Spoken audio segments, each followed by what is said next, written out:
Here we are in another historic part of Old Arvada.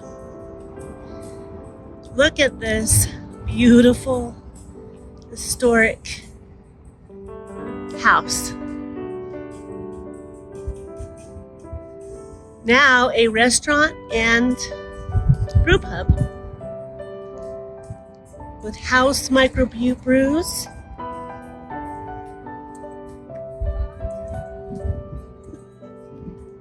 In 1864, Eli Allen, the second postmaster, built this house. A one-story frame house with a cellar on the east side. Mr. Allen had taken over for Benjamin Wadsworth in 1882 as postmaster. Mr. Allen operated the post office from this house until 1889. A stable of racehorses was maintained by the family on this property. They were also instrumental in the building of the Highline Canal, giving them water for their crops as early as 1863. In 1891, Eli's son, C. Irwin Allen, took over the property in preparation for his upcoming marriage. Upgrading the house, a new two-story, brick structure, Irwin unexpectedly passed away at age 28, leaving the house unfinished and the property to his new bride, Jenny. See up there the distinctive fish scale shingles?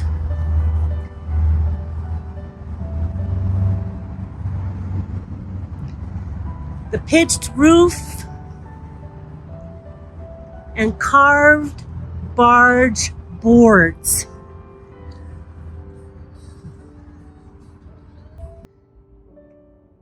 Now, in 1894, a wealthy Elias Van Voorhees came to Colorado for health reasons on a buggy ride coming down Ralston Road.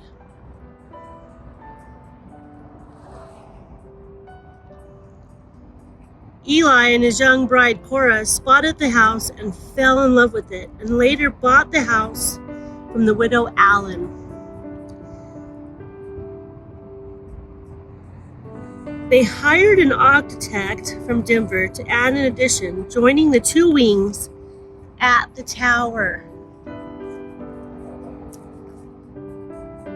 They had a set of twins, and the only one that survived was Elizabeth, and they called her Betty. She grew up to marry Milton Nicholson, well-known mason builders involved in building some of the Arvada churches.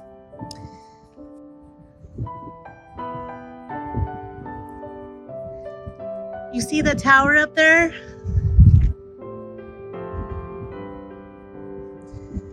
Uncle Ned came to live with the family, and he called it the sanctuary, where he could go read and get away from the women folk.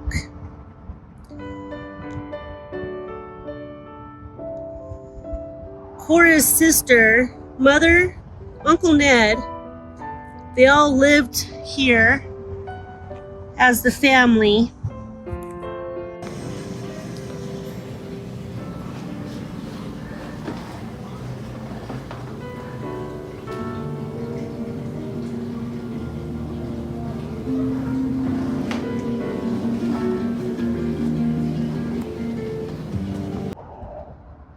In 1929, Cora saved the children from a fire by wrapping them in wet sheets through the flames and smoke. The Arvada fire marshal had initially said that the fire was started by baby mice playing with matchsticks. Their daughter Katie lived in an apartment in the old barn when she finished college.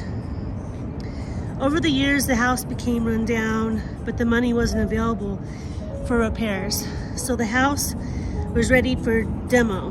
But in 1997, investors bought the property and spent 3 years restoring and converting into a restaurant, brew, and pub. They kept the layout as much as possible.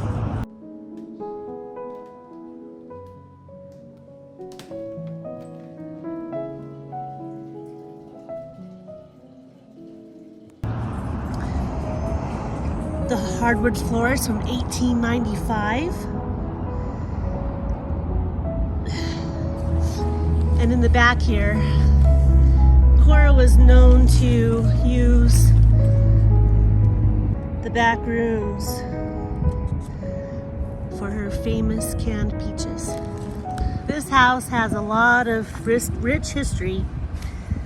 Nick and Betty celebrated their birthdays together, September 1st and 2nd. With dinners in the upstairs dining room, dancing at the Trocadero Ballroom at Elitch Gardens, then back to the house for date cake. Bridge parties were also common for the family to host in the upstairs dining room. Much of Betty's orange embroidery is seen on the walls. After the death of Betty's mother, Cora, she modernized the house, cut down all the trees, subdivided the property, sold the lots, and turned the big house into apartments. She pulled the chicken coop to the back of the house, making the room for a kitchen and restrooms.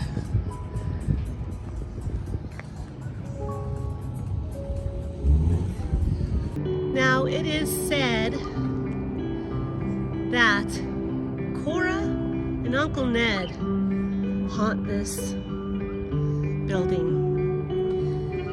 I did go in and made some videos of the inside. It's very quaint and quiet in there, and a little lonely.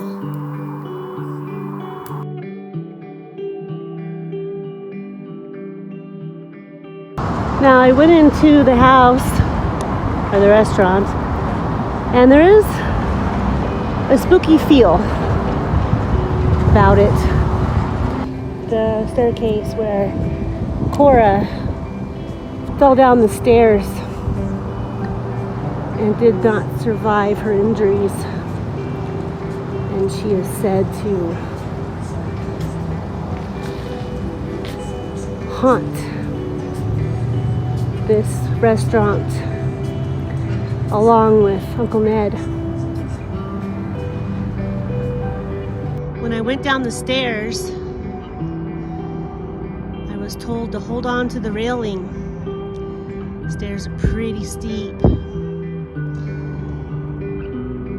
They like to watch you eat, but they're friendly and they'll just come visit.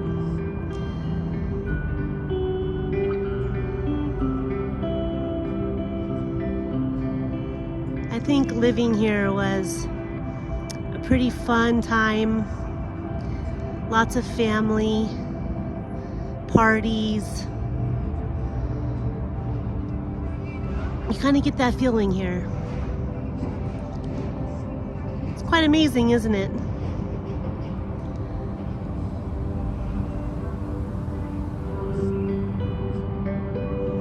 Thank you for joining me in my story about the Yak and the Yeti Restaurant.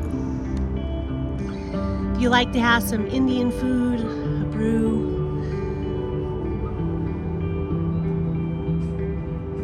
come to the old Yak and Yeti Mansion. Come sit down and see what the house can tell you.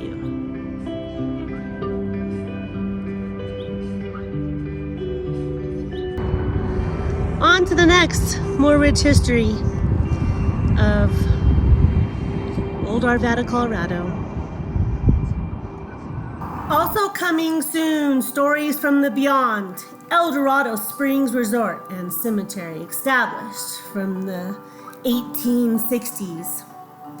And least we shall never forget, from Columbia, Louisville, Mountain View, and many more tales from history and the present. Remember, you don't have to be extraordinary. Be someone extraordinary.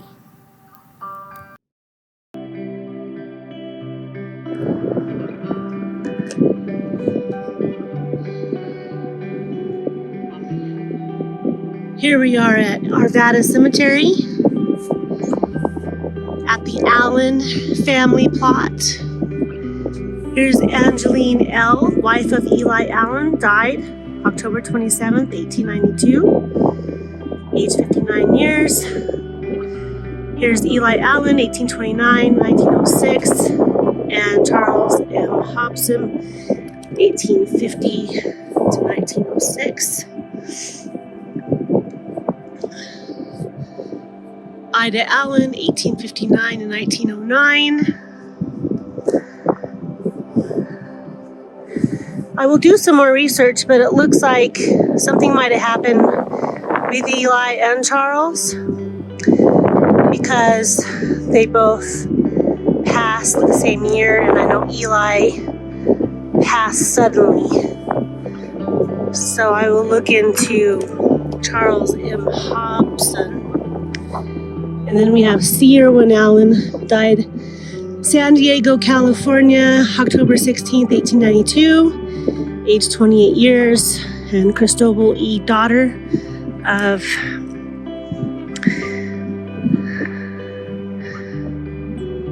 Eli and B.A. Allen, died December 9th, 1884, age 2 years, and Glenn M., infant son of where is it? O.M. and A.J. Hobson, died September 30th, 1881, age 30 days.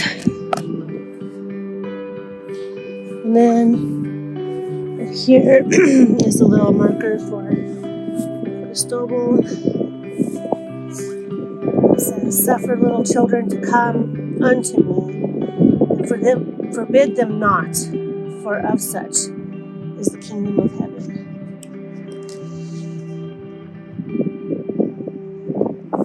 So this is the family plot of the Allen family, who owned the Eli Allen house, which is now the Yak and the Yeti.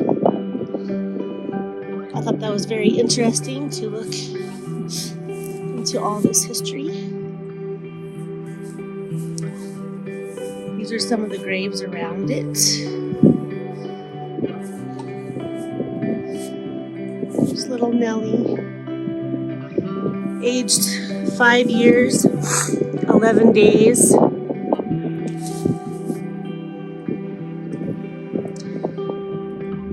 She said, "Blessed good girl, 1884 to 1889.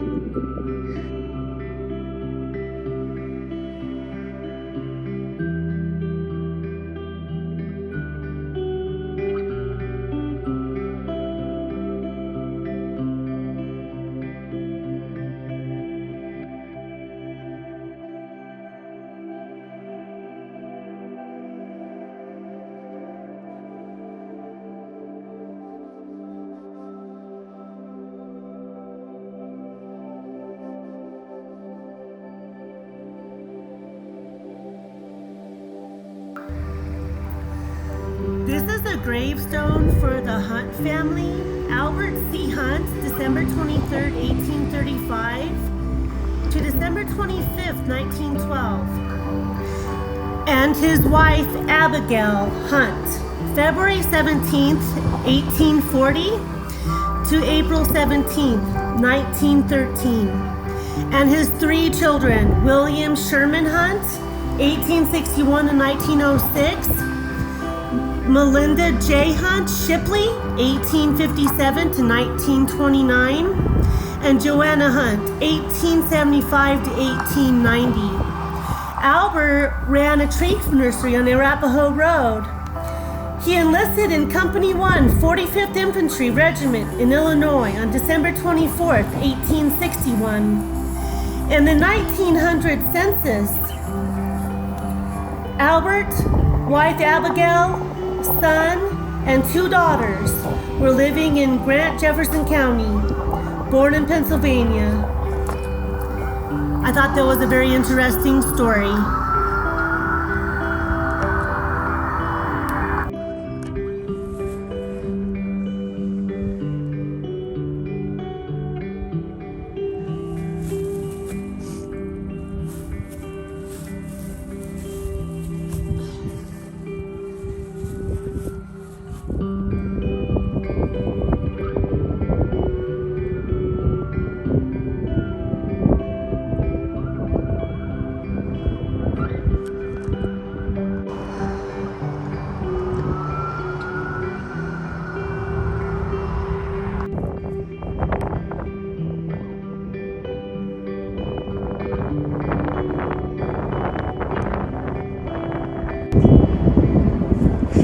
I love this. They're married November 10th, 1933. George and Martha Gardner grow old along with me. The best is yet to be. I love that.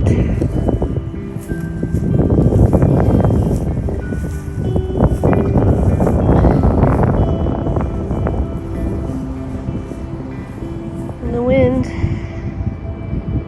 has really done a number on the flowers out here, so just have to fix the number of flowers. Can't let them blow away.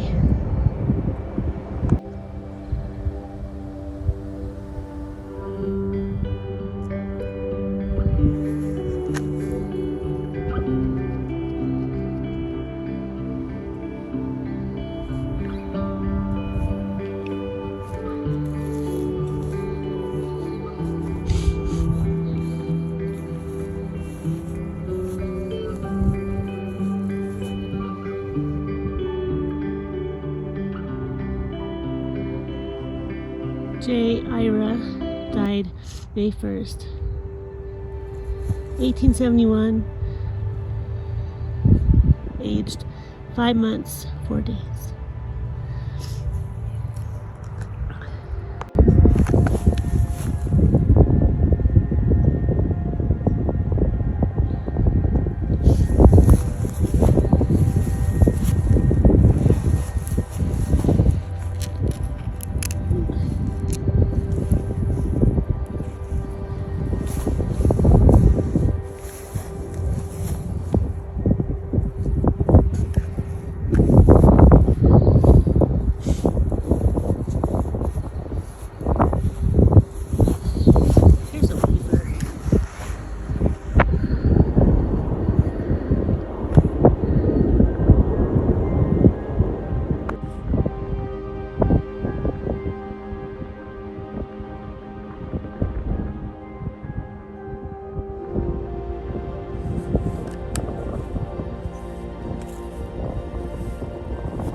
Here we are at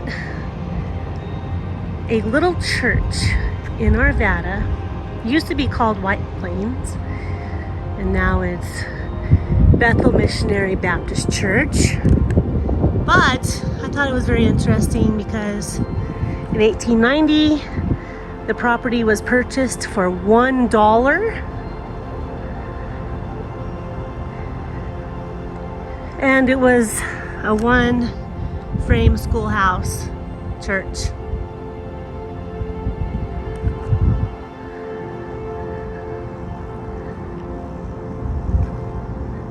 First pastor was Edward